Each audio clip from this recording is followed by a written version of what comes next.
नमस्कार, मी वसुंधरा काशीकर. महाब्रँड्समध्ये आपलं मनापासून स्वागत. शिक्षणामुळे माणूस सुशिक्षितच नाही तर सुसंस्कृतही बनतो. या सुसंस्कृतपणामुळेच संत ज्ञानेश्वरांची हे विश्वची माझे घर ही संकल्पना प्रत्यक्षात येऊ शकते. याच ठाम विश्वासावर पुण्यात डॉक्टर शांब मुजुमदार यांनी 1971 मध्ये सिम्बायोसिस संस्थेची स्थापना केली.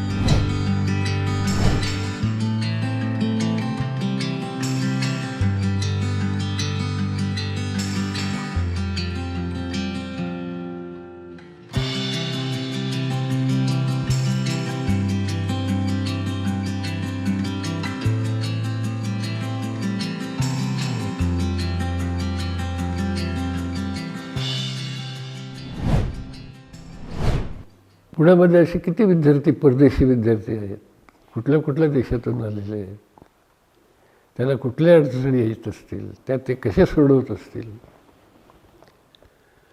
याच्यावरती मी विचार करायला लागलो. मी खरोखरच मला सांगतो, मी अस्वस्थ झालो होतो.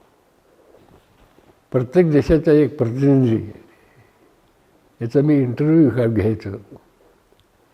त्याला काही प्रश्न विचारायचो की तू कुठल्या देशातून आलास, केव्हा आलास, पुण्यात का आलास, पुण्यात आल्यावरती तुला अडचणी कुठल्या आल्या, तर तू कशा सोडवल्यास, तुझ्या पुणेकरांच्याबद्दल काय मत आहे, भारताबद्दल काय मत आहे. आणि ज्यावेळी मी निरनिराळ्या परदेशी विद्यार्थ्यांच्या मुलाखती घेतल्या, मग त्याच्यामध्ये केनियाचा होता, मॉरिशसचा होता, घानाचा होता, थायलंडचा होता, मॉरिशसचा होता, व्हिएतनामचा होता, अनेक देशाचे होते. आणि त्यांचे जे अनुभव होते ते खरोखर विदारक होते. त्यांना असं वाटायचं की आम्ही भारतात येण्यापूर्वी आम्हाला गौतम बुद्धाबद्दल आम्हाला ठाऊक होतं, महात्मा गांधींच्याबद्दल ठाऊक होतं, पण आम्ही ज्यावेळी इथं आलो त्यावेळी आम्हाला अनुभव की काही फार चांगले आले नाही. त्या सगळ्या परदेशी विद्यार्थ्यांचे कसा समज होता की पुण्यातली नागरिक गोरी मुलं ज्यावेळी अमेरिकेतून येतात, फ्रान्समधून येतात, इंग्लंडमधून येतात, त्यावेळी तुम्ही पायघड्या घालता, त्यांना घरी ठेवण्याकरता तुमच्यामध्ये स्पर्धा लागते. पण आम्ही तुमच्या सांस्कृतिकदृष्ट्या, भौगोलिकदृष्ट्या तुमच्या जवळचे आहोत, पण तुम्हाला आम्ही नकोसे आहोत. की ही जी मुलं आहेत,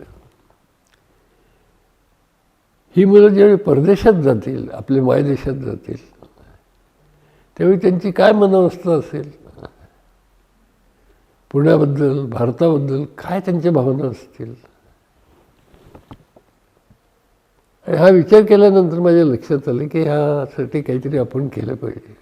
मी खूप विचार केल्यानंतर मला असं वाटलं की त्याच्यासाठी आपण एक छोटी संस्था काढूया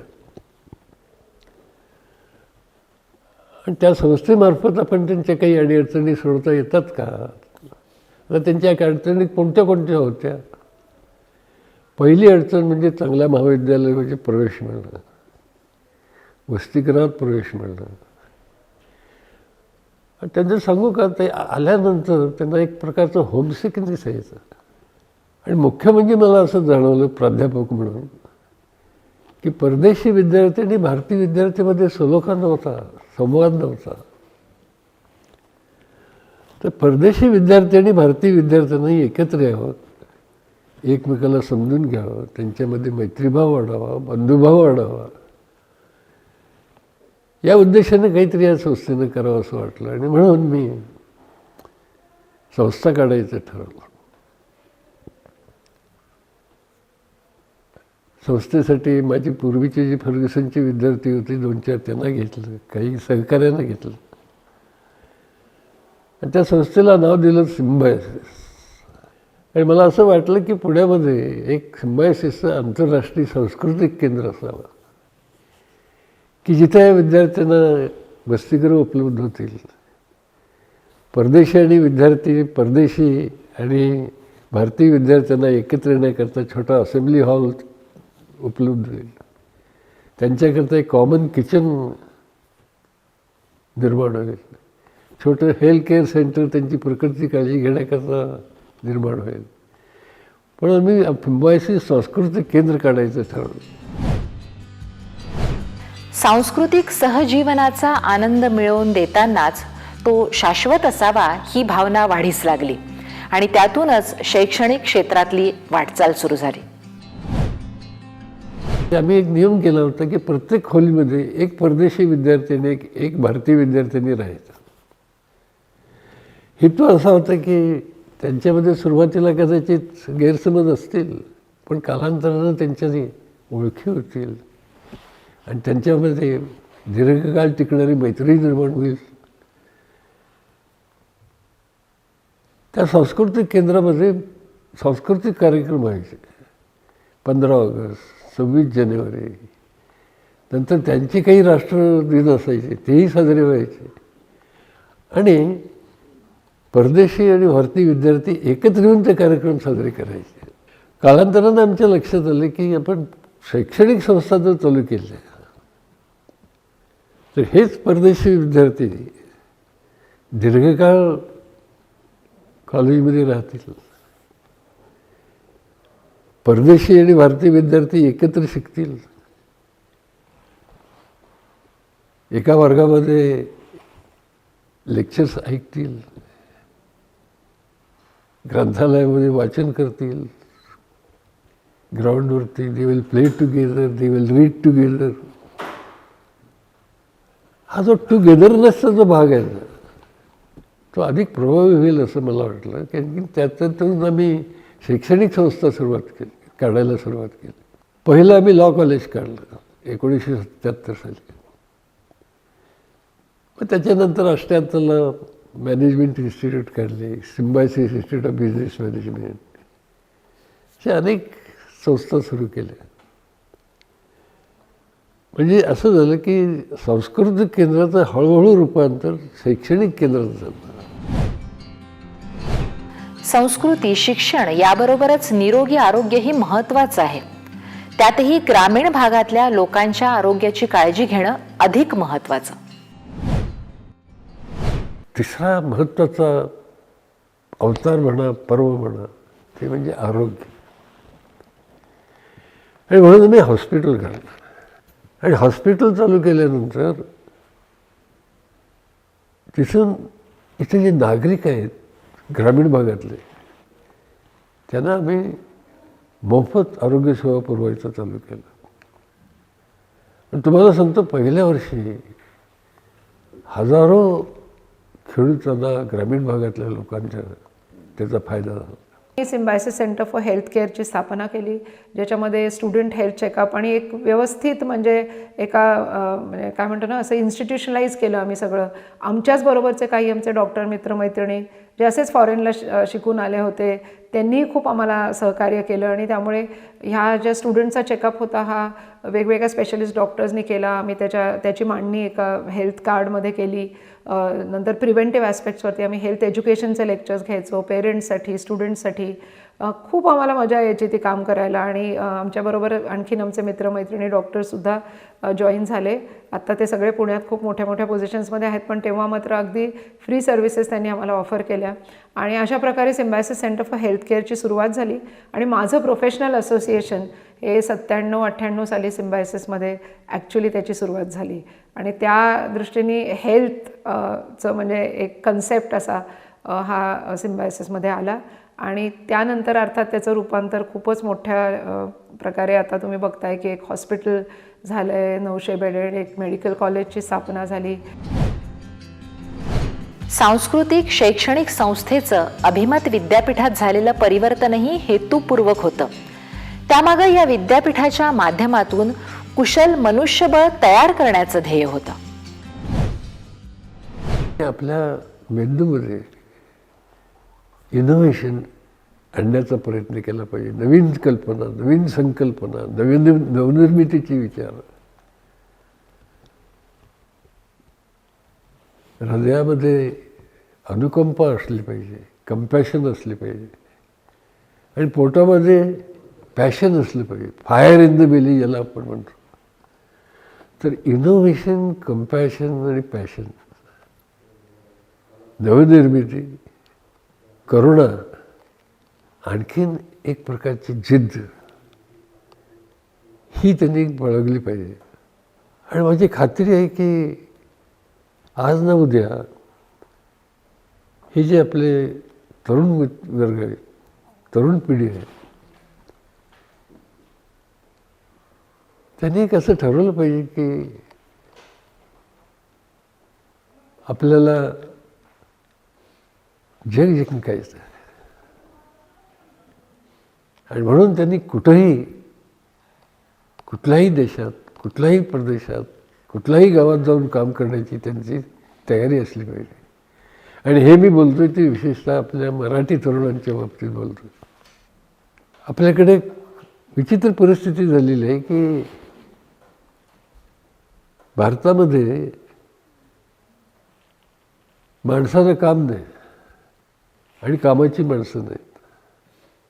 ही कामाची माणसं आपण कशी निर्माण करू शकू याच्यावरती आपण विचार केला पाहिजे. आणि मला असं वाटतं त्याच्यावरती एकमेव उत्तर म्हणजे आपल्या शिक्षण पद्धतीत आमूलाग्र बदल करून स्किल डेव्हलपमेंट कोर्सेस आपण निर्माण केले पाहिजेत. स्किल युनिव्हर्सिटीज निर्माण केल्या पाहिजेत. आणि मला सांगायला आनंद होतो की पुण्यामध्ये सिम्बायोसिसनं स्किल युनिव्हर्सिटी स्थापन केलेली आहे. स्किल युनिव्हर्सिटीतून जॉब्स निश्चितपणे निर्माण होतील. पण नुसतेच जॉब्स नाहीत की स्किल एज्युकेशनमुळं आंतरप्रेनर्स निर्माण होतील, उद्योजक निर्माण होतील असं मला वाटतं. एकदा तो विद्यापीठाचा दर्जा मिळाल्यानंतर it was almost like getting wings to fly. आणि सो वी केप्ट ॲडिंग, इतक्या संस्था एकवर एक अशा ॲड होत गेल्या. आमच्या काही ऑटोनॉमस इन्स्टिट्यूशन्स होत्या ज्याही खूप दर्जेदार होत्या. म्हणजे खरं तर त्या पुणे विद्यापीठाशी ॲफिलिएटेड नव्हत्या आणि ते MBA न ऑफर करता PGDBA ऑफर करत होते. पण तरी पण इंडस्ट्रीचा इतका मोठा प्रतिसाद त्या संस्थांना मिळाला की इमिजिएटली त्या स्टुडंट्सना प्लेसमेंट्स, म्हणजे डिसेंबरमध्येच सगळी मुलं प्लेस व्हायची त्याही संस्थांमध्ये.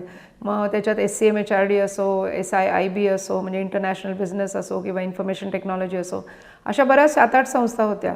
त्यामुळे मग विद्यापीठाचा दर्जा मिळाल्यानंतर ह्या साधारण 10 संस्था या 2006मध्ये आम्ही परत विद्यापीठाच्या अंडर आणल्या. आणि मग टोटल अशा 13 संस्था या 2006मध्ये झाल्या. आणि मग एकदा विद्यापीठ मिळाल्यानंतर अर्थातच त्याचा विस्तार व्हावा, एक्सपॅन्शन व्हावं असंही सरांना आणि आम्हाला सगळ्यांना वाटलं. आणि मग health sciences, sports sciences, media and communication अशा खूप नवीन नवीन संस्था आम्ही विद्यापीठामध्ये सुरू केल्या. एवढंच नाही, आम्ही विद्यापीठाचा प्रसारही, म्हणजे ज्याला एक्सेलन्स तर ऑलरेडी गाठलंच होतं, पण ज्याला एक्सपॅन्शन आपण म्हणतो, तर त्या दृष्टीने आम्ही, आणि हे खूप खासियत आहे अभिमत विद्यापीठाची, की अभिमत विद्यापीठांनाच फक्त अलाउड असतं की दुसऱ्या स्टेट्समध्ये तुम्ही तुमचे ब्रांचेस, ज्याला ऑफ कॅम्पस सेंटर्स म्हणतात, असे तुम्ही काढू शकता. आणि मग सरांना असं वाटलं की जर इतकी मुलं आपल्या इथे मुलं मुली अप्लाय करतायत आणि आपण त्यांना सीट्स देऊ शकत नाही, तर आपणच का नाही वेगवेगळ्या स्टेट्समध्ये जावं. आणि त्यामुळे मग आम्ही बेंगलोरमध्ये पहिला कॅम्पस काढला, मग त्याच्यानंतर हैदराबादमध्ये काढला, नोएडामध्ये काढला. महाराष्ट्रातही आमचे आता 3, पुणे, नाशिक आणि नागपूर अशा 3 ठिकाणी कॅम्पसेस आहेत. आणि त्यामुळे एक्सलन्सबरोबर अभिमत विद्यापीठाचं एक्सपॅन्शनही झालं. सिम्बायोसिसनं राष्ट्रीय आंतरराष्ट्रीय पातळीवर मोठं नाव कमावलंय. आणि हे करताना आपली माती, आपली माणसं कधीच दुरावणार नाहीत याचीही काळजी घेतली आहे. आम्ही आजूबाजूची 22 गावंही आम्ही दत्तक घेतलेली आहेत. दत्तक कशासाठी? हेल्थ आणि एज्युकेशनसाठी. तर हेल्थमध्ये आम्ही काय काय करतो, तर गेले 8 वर्ष एक मोबाईल मेडिकल युनिट असं हे ह्या गावांमध्ये जातं की जिथे प्रायमरी हेल्थकेअर पण अवेलेबल नाही आहे. आणि जिथे आमचा एक डॉक्टर, मेडिकल सोशल वर्कर आणि एक नर्स ह्या मोबाईल मेडिकल युनिटमध्ये असतात. तिथे जाऊन मंदिराच्या इथे किंवा कुठल्या तरी ग्रामपंचायतीच्या इथे आमची ही गाडी जाऊन थांबते. आणि तुम्हाला फोटो वाटेल की तिथे ऑलरेडी त्या लोकांना माहिती असतं की ह्या वारी ह्या वेळेस ही गाडी येणार आहे. तर तिथे अक्षरशः एक क्यू लागलेला असतो गरीब लोकांचा किंवा त्या गावातल्या लोकांचा, की ज्यांना आरोग्याबद्दल काही ना काहीतरी प्रॉब्लेम्स असतील तर ते डॉक्टरांना दाखवायचे असतात. तिथे आम्ही फ्री मेडिकल ट्रीटमेंट देतो. आणि जर काही म्हणजे त्याच्यापेक्षा जास्ती जर काही इलनेस असेल तर अर्थातच आम्ही त्या पेशंटला घेऊन आमच्याच व्हेकलमधनं घेऊन आम्ही इथे हॉस्पिटलमध्ये आणून त्याचीही ट्रीटमेंट देतो. आणि होत असताना एक योगायोग आला. आणि तो योगायोग म्हणजे मी आनंदी गोपाळ सिनेमा बघितला. हा सिनेमा बघितल्यानंतर माझ्या असं लक्षात आलं की आपण मुलींच्याकरता मेडिकल कॉलेज काढलं पाहिजे. आणि म्हणून मी विद्या आणखीन राजीव तिचे मिस्टर हे दोघंही मेडिकल ग्रॅज्युएट्स आहेत, गायनेकॉलॉजिस्ट आहेत, त्यांनाही कल्पना सांगितली आणि त्यांनाही ती आवडली. आणि तुम्हाला आश्चर्य वाटेल की सव्वा वर्षामध्ये केवळ मुलींच्याकरता आम्ही मेडिकल कॉलेज सुरू केलं. आणि तिथं आम्ही दरवर्षी 5 टॉपर्स मुलींना स्कॉलरशिप देतो, फुल स्कॉलरशिप. त्याचप्रमाणे आम्ही एज्युकेशन म्हणजे आम्ही काय ठरवलं की ह्या गावांमध्ये जी गरीबात गरीब फॅमिलीमधली मुलगी असेल तर तिला आपण शिकवायचं. आणि त्याप्रमाणे आम्ही दरवर्षी साधारण 5 ते 6 मुली यांना त्यांना शिक्षण घ्यायचं आहे. मग आम्ही लादत नाही ते शिक्षण. कोणाला नर्स व्हायचं असेल, कोणाला मेडिकल लॅब टेक्नॉलॉजिस्ट व्हायचं असेल, कोणाला इंजिनिअरिंग करायचं असेल, काही मुली कॉम्प्युटर सायन्सला गेलेल्या आहेत, तर पूर्णपणे फ्री म्हणजे हॉस्टेल फ्री, खाणं पिणं फ्री आणि शिक्षण फ्री. ॲकॅडमिक किंवा इन्स्टिट्युशनलायझिंग सर्व्हिस लर्निंग, समाजसेवा याला सर्व्हिस लर्निंग म्हणतात. तर हे कसं आम्ही केलं, तर आम्ही काय केलं की असे सिम्बायसिसमध्ये किंवा कुठल्याही प्रायव्हेट विद्यापीठामध्ये साधारण मिडल क्लास अपर मिडल क्लासची मुलं आणि मुली शिकतात. तर ह्यांना खरं तर म्हणजे मुलांना समाजात काय चाललं आहे ह्याची कल्पनाच खूप कमी असते.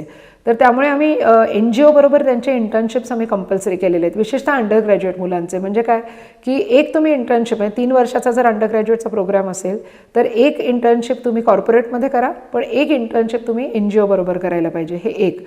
दुसरं म्हणजे 4 क्रेडिट्स म्हणजे आमचा अंडर ग्रॅज्युएट प्रोग्राम साधारण 250 क्रेडिटचा असेल 3 वर्षाचा, तर त्यातले 4 क्रेडिट्स हे आम्ही सर्व्हिस लर्निंगसाठी डेडिकेट केलेले आहेत.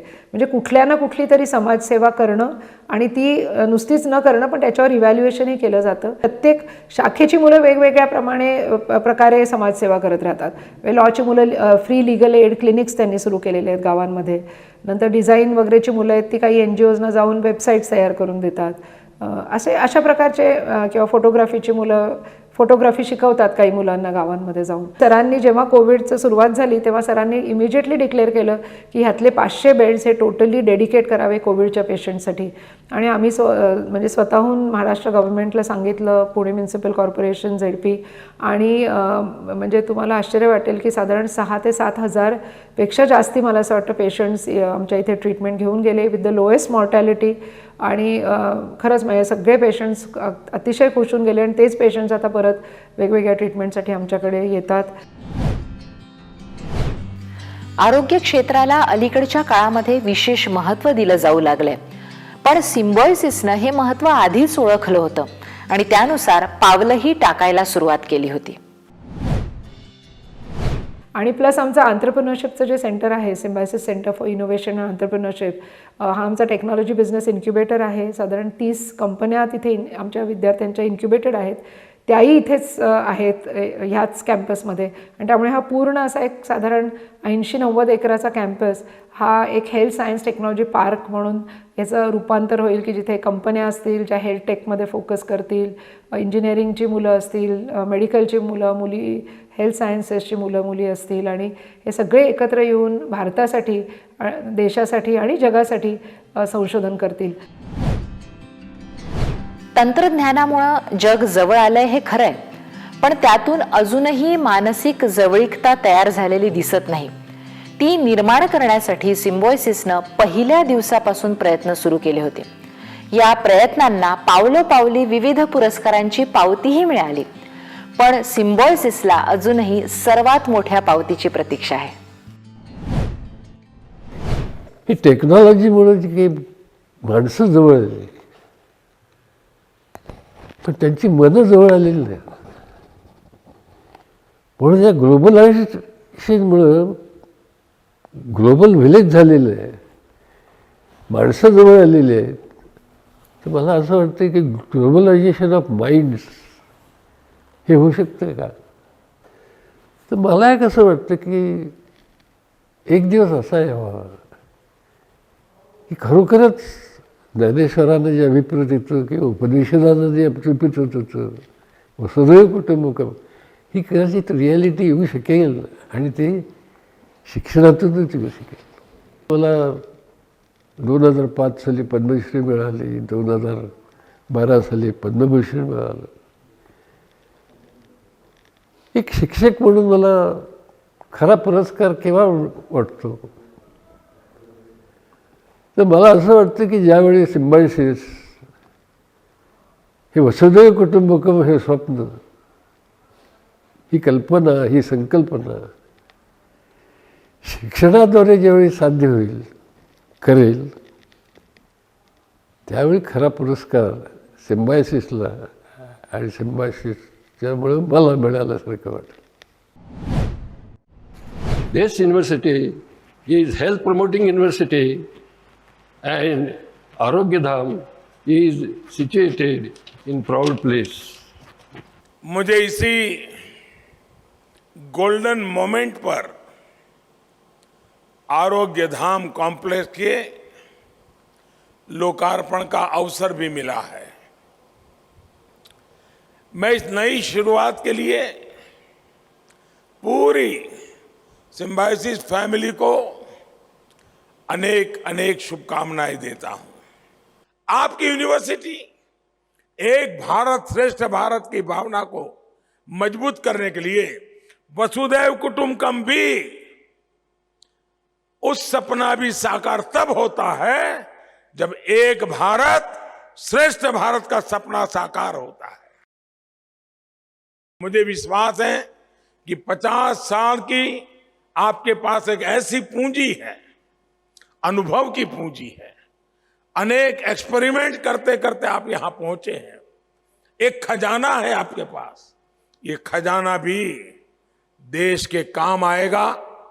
आप फले फूले और यहां पर आने वाले हर बच्चा अपना उज्जवल भविष्य बनाने के लिए आत्मविश्वास के साथ निकल पड़े. यही मेरी आपको शुभकामनाएं है. बहुत बहुत धन्यवाद, बहुत बहुत शुभकामनाएं. भिन्न प्रवृत्तीच्या सजीवांना सहजीवनाचं धडे देण्याचं सिम्बायोसिसचं काम 50 वर्षांपासून सुरू आहे. हे काम असंच अव्याहतपणे सुरू राहावं या सदिच्छांसह आज आपण इथेच थांबूया. पुन्हा भेटू नव्या भागात नव्या ब्रँडसह. तोपर्यंत नमस्कार.